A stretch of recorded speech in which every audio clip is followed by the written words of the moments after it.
वो यही कहाँ कहाँ है? नीचे। उसकी बीवी ने तो उसकी फैमिली पर इल्जाम लगाया ना कि जफर सर को उन्होंने मारा है, वो सही है? मुझे ये बताओ कि मेरा भाई, उसकी हालत कभी बेहतर तो नहीं हो जाएगी? मेरा तजुर्बा कहता है कि कभी नहीं। सफियार, सफियार, रानी, रानी, मुझे ना करंट लगाते, मारते हैं, खाना भी गंदा देते हैं, कहीं बाहर भी नहीं जाने देते। कब से पता नहीं मुझे यहाँ बंद किया हुआ है। क्योंकि मुझे उसका पता।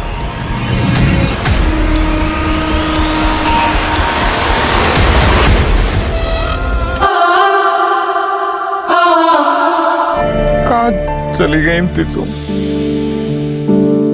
इतने दिन के बाद क्यों आए हो? इन्होंने जो करना था कर लिया। मैं तुम्हें लेने आई हूँ। आ गया जावियार को भी? भूली नहीं है अभी तक? रिश्ते अगर मतलब के हों, फिर चाहे वो खूनी भी हों, भुला देते हैं। लेकिन अगर रिश्ता एहसास का हो तो वो भुलाया नहीं जाता। और वैसे भी मुझे भूलना ही तो नहीं आता। तू मुझे बता दे, मैं तेरी माफी पहुंचा दूंगा।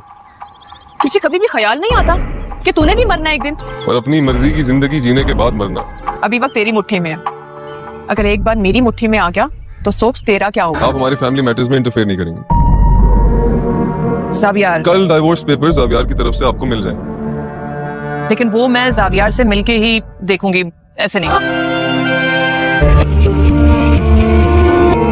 शादी तो अगर पकड़ी गई तो अब मेरे घर वालों को बता देना, फिर वो क्या करेंगे?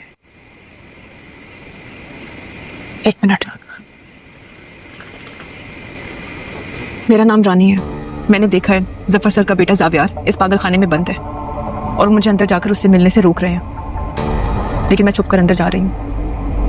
अगर ये लोग मुझे पकड़ लेते हैं या मेरे साथ कुछ भी होता है तो इसका जिम्मेदार जुनेद होगा, जो कि जफर सर के भाई अकबर का बेटा है।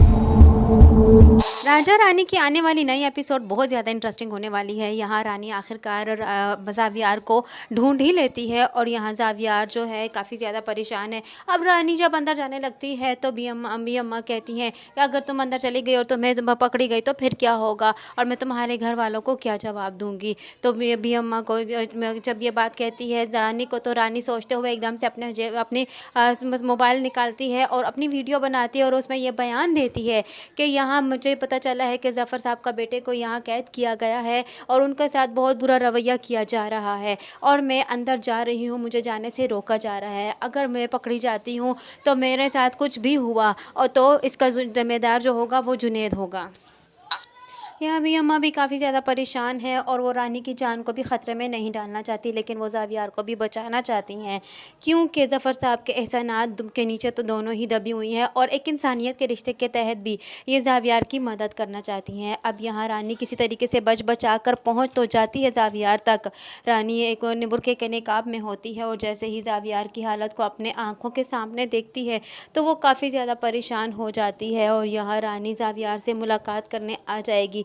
जावियार जो है रानी को देखेगा तो उसको ऐसा लगेगा कि ये उसका ख्याल है, क्योंकि वो हर मर्तबा ख्याल में रानी को अपने पास पाता है, लेकिन इस मर्तबा वो इस धोखे में नहीं आएगा। रानी के ख्याल में फिर भी वो सोचेगा कि रानी मेरे सामने आ चुकी है।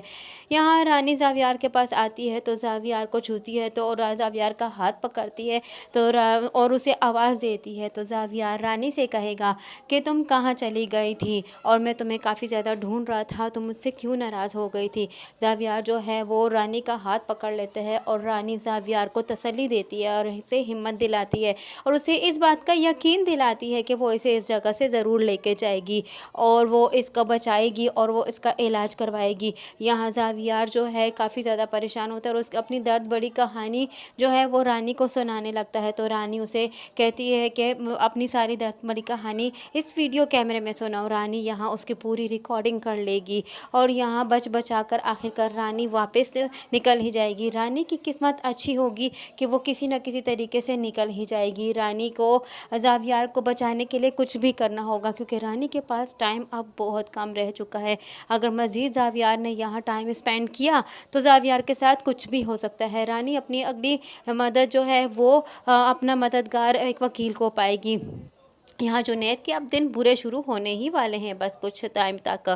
रानी जो है अब बी अम्मा से कहेगी तो बी अम्मा इतना जानती हैं कि वकील जो था वो सब कुछ ज़फ़र के साहब के बारे में जानता था, और ज़फ़र साहब भी उससे भी कुछ नहीं छुपा, अपना हर दिल का हाल उनके सामने ज़रूर कहते थे। अब ये दोनों जाएंगी ज़फ़र साहब के वकील के पास और उन्हें सारी कहानी सुनाएंगी। यहाँ जुनैद जो है वो पागल खाने के अपने साथी से कहता है कि क्या कोई ऐसा ज़रिया तो नहीं है कि कहीं ज़ावियार ठीक ना हो जाए, और मैं नहीं चाहता कि ज़ावियार ठीक हो पाए। उसे ये बात का यकीन दिलाता है उसका साथी कि वो कभी भी ठीक नहीं हो पाएगा। जिस तरह हम उसके साथ कर रहे हैं और जिस तरह हम उसको इलेक्ट्रिक शॉक्स दे रहे हैं उसके ज़रिए, तो कभी वो अपनी ज़हनी ज़हानत को वापस पा ही नहीं पाएगा। उसकी याददाश्त कभी नहीं आने वाली, बल्कि वो बिगड़ती ज़रूर जाएगी। उसकी याददाश्त, उसकी हालत भी ज़रूर बिगड़ती जाएगी। यहाँ अब रानी जब मदद मांगेगी वकील से, वकील के पास जाएगी और दोनों ही जाके सारा वाक़या सुना देंगे कि वहाँ ज़ावियार के साथ क्या हो रहा है। ज़ावियार को एक पागल खाने में कैद कर रख दिया गया है और जुनैद ने उसके साथ क्या किया हुआ है, जुनैद क्या चाहता है और जुनैद ये सबसे छुपा रहा है। जुनैद ने सब दुनिया वालों को ये बताया है कि वो ज़ावियार का इलाज करवा रहा है। वो ज़ावियार का इलाज नहीं बल्कि वो उसे मज़ीद पागल करने की कोशिश कर रहा है। वहाँ ज़ावियार बहुत बुरी हालत में है। और ये बात भी बताती चलूँ कि जैसा कि उनकी बीवी ने उनके पर इल्ज़ाम लगाया है जुनैद साहब पर कि ज़फ़र साहब का कत्ल जो है वो जुनैद ने ही किया है, और वो बिल्कुल ठीक कह रही है। जुनैद ही है जिसने ज़फ़र साहब का कत्ल किया है। जुनैद एक अच्छा इंसान नहीं है, वो शुरू से ही ज़ावियार को तकलीफ़ देता आया है।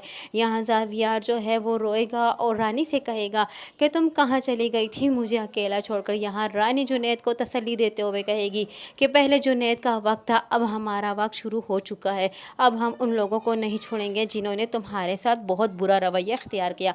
यहाँ जुनैद से रानी मुलाकात करने आएगी और उसे यही कहेगी कि मुझे ज़ावियार के बारे में बता दो। तो जुनैद उसे कहता है कि तुम अब तक उसे नहीं भूली, तुम्हारा माफ़ीनामा मैं उस तक पहुँचा दूँगा। तो यहाँ जो है रानी उसे कह देती है कि मैं जब इंसान के रिश्ते हों और वो मतलबी हों, खूनी हो, तो वो भी काम के नहीं होते, और मेरा ज़ावियार के साथ एहसास का रिश्ता है, इसलिए मैं उसको ज़रूर ढूंढ निकालूंगी। आज वक्त तुम्हारा है, तुम्हारा साथ दे रहा है, कल जब वक्त मेरा आएगा तो मैं तुम्हें नहीं छोड़ूंगी। और तुम ये याद रखना कि तुम्हें मरना भी है। क्या तुम्हें इस बात का डर नहीं है कि तुम्हें लौट कर अल्लाह की तरफ जाना है? तो जुनैद उसे कहता है कि मैंने मरना ज़रूर है, लेकिन सारी आशा से हासिल कर और अपनी ज़िंदगी को जी कर ही मरूंगा। यहाँ रानी अच्छा खासा उसे सुना देती है, उसे वार्न कर देती है और उसे कह देती है कि मैं ज़रूर एक दिन तुम ज़ावियार को खोज निकालूंगी और ज़ावियार को तुम्हारी आंखों से के सामने से अपने साथ ले चलूँगी। यहाँ जुनैद अपनी दूसरी काम भी सेट कर रहा है। यहाँ उसकी बीवी, ज़ावियार की बीवी से वो काफ़ी ज़्यादा तंग आ चुका है। उससे डर है कि कहीं आखिरकार वो अपनी चाल में कामयाब न हो जाए, इसलिए उसे लालच देगा और उसे ये कहेगा कि तुम्हें ज़ावियार की तरफ से तलाक़नामा मिल जाएगा। लेकिन यहाँ ज़ावियार की बीवी तो भी लालच है और इसलिए वो उसे यही कहेगी कि मैं ज़ावियार से मिलने के बाद ही तुम्हें कोई जवाब दूंगी, और जब तक वो मेरे सामने नहीं आएगा तब तक मैं तलाक़नामा एक्सेप्ट नहीं करूँगी। रानी को अब और कोई तो रास्ता नज़र नहीं आता, लेकिन वो ज़ावियार को ज़रूर बचाना चाहती है। अब इसके लिए वो कांटेक्ट कर रही है वकील से। तो वकील जब सारी हकीकत जान जाता है तो सब भी उनका साथ देते हैं और यही वीडियो जज तक पहुंच जाती है। और इसी के ज़रिए से वकील जो है आकर जुनैद को वार्न कर देगी कि अगर तुमने हमें ज़ावियार से ना मिलवाया तो तुम्हारे खिलाफ़ कानूनी कार्रवाई की जाएगी। जुनैद चूँकि जानता है कि उसी ने तो ज़फ़र साहब का कत्ल किया है, इसलिए वो उनको ज़ावियार तक ले जाएगा और यूँ ज़ावियार को रानी जो है बचा लेगी। रानी जो है ज़ावियार के साथ है और रानी और बी अम्मा ज़ावियार को कभी भी अकेला नहीं छोड़ेंगी। अब यही दो मोहसिन हैं जो ज़ावियार को यहाँ से निकालने में कामयाब हो चुकी हैं, और अब यही दो मोहसिन हैं जो कि ज़ावियार को अब सही करेंगी और ज़ावियार का पूरा साथ देंगे, और ज़ावियार को अब कभी भी यहाँ पर अकेला नहीं छोड़ेंगी और वो ज़ावियार के साथ साथ रहेंगी ताकि मज़ीद आने वाले वक्त में उनके साथ कुछ बुरा ना हो पाए। ज़ावियार जब उस कैद खाने से निकलता है तो ज़ावियार अपने आप को बहुत अच्छा महसूस करता है और ज़ावियार बहुत ज़्यादा खुश होता है। ज़ावियार ने तो अरसा ही हो गया इन रोशनी को देखते हुए और इस खुशी को देखते हुए वो तो काफ़ी ज़्यादा अब बदल चुका है, वो काफ़ी ज़्यादा अफसरदा है।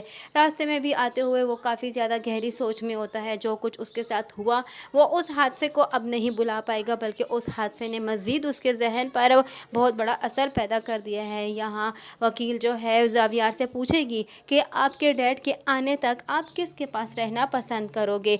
उसको यूं ही बातों में बहला फुसला कर उसको ये यकीन दिलाएंगे कि उसके डैड ज़िंदा है, क्योंकि उसकी मज़ीद जहनी तवाज़ुन ख़राब ना हो पाए।